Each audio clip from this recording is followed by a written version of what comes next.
एक दिन मैं ऑफिस में काम कर रहा था कि अचानक फ़ोन की घंटी बजी और मैंने फ़ोन उठाया और हेलो कहा। सामने से आवाज़ आई कि मैं आपसे मिलना चाहती हूँ। आप 5 बजे तक फ्री हो जाओगे? मैंने कहा हाँ, मैं 5:30 बजे तक ऑफिस में ही रहूँगा।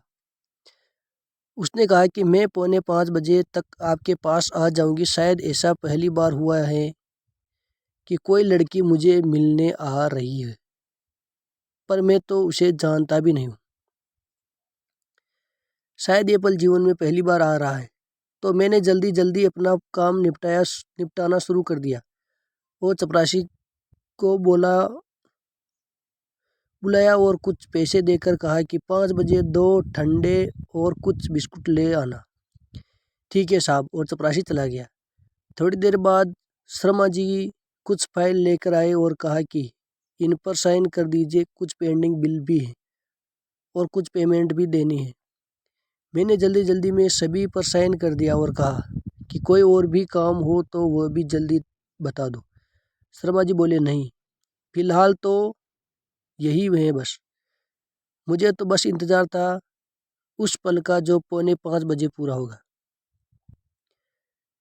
काम के बाद मैं घड़ी पर नज़र गई तो 4:30 बज गए थे और मेरी नज़र उस राह पर लग गई जा रही कोई आने वाला है।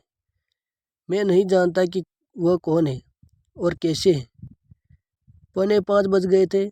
अब समय आने वाला है ही था। उसके आने का इंतज़ार हो रहा था उस पल का और 5 बज चुके थे। बाहर राह पर कोई न था। अब गुस्सा आ रहा था कि अब तो 5 बज चुके हैं पर कोई नज़र नहीं आ रहा था। उधर चपरासी भी आ गया। साहब ले आऊँ ठंडा? नहीं रुक, अभी वो चला गया। 5:15 बज गए और गुस्सा अपने चरम पर पहुंच चुका था। यह कोई मजाक है? हम यहाँ खाली बैठे हैं। उसके इंतज़ार में पता नहीं कितने ख्याल दिमाग में आ रहे हैं।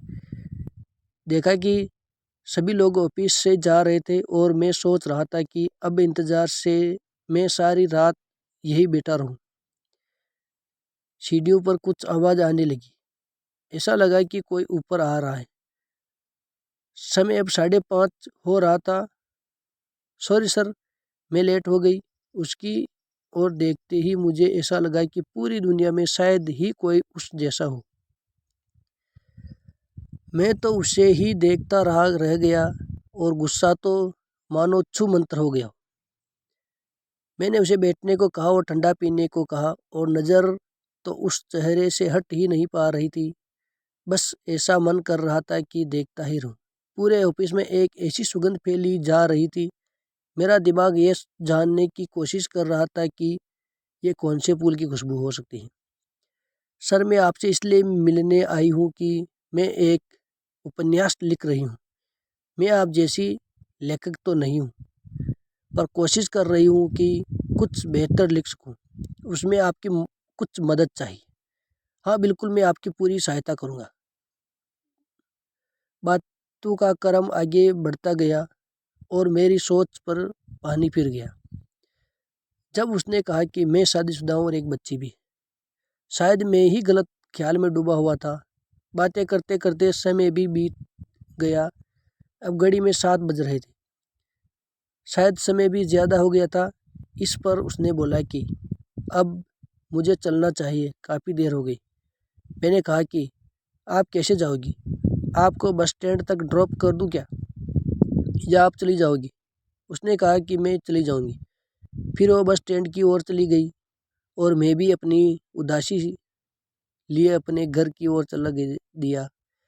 शायद कुछ पल अपने जीवन में ऐसे आते हैं जो अपनी छाप छोड़ जाते हैं और ज़िंदगी यूं ही चलती रहती है।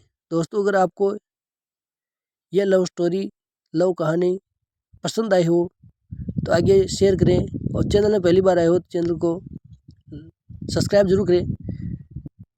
ऐसे ही कुछ कहानियाँ मैं आपके लिए लेकर आता रहूँगा। तब तक के लिए जय हिंद।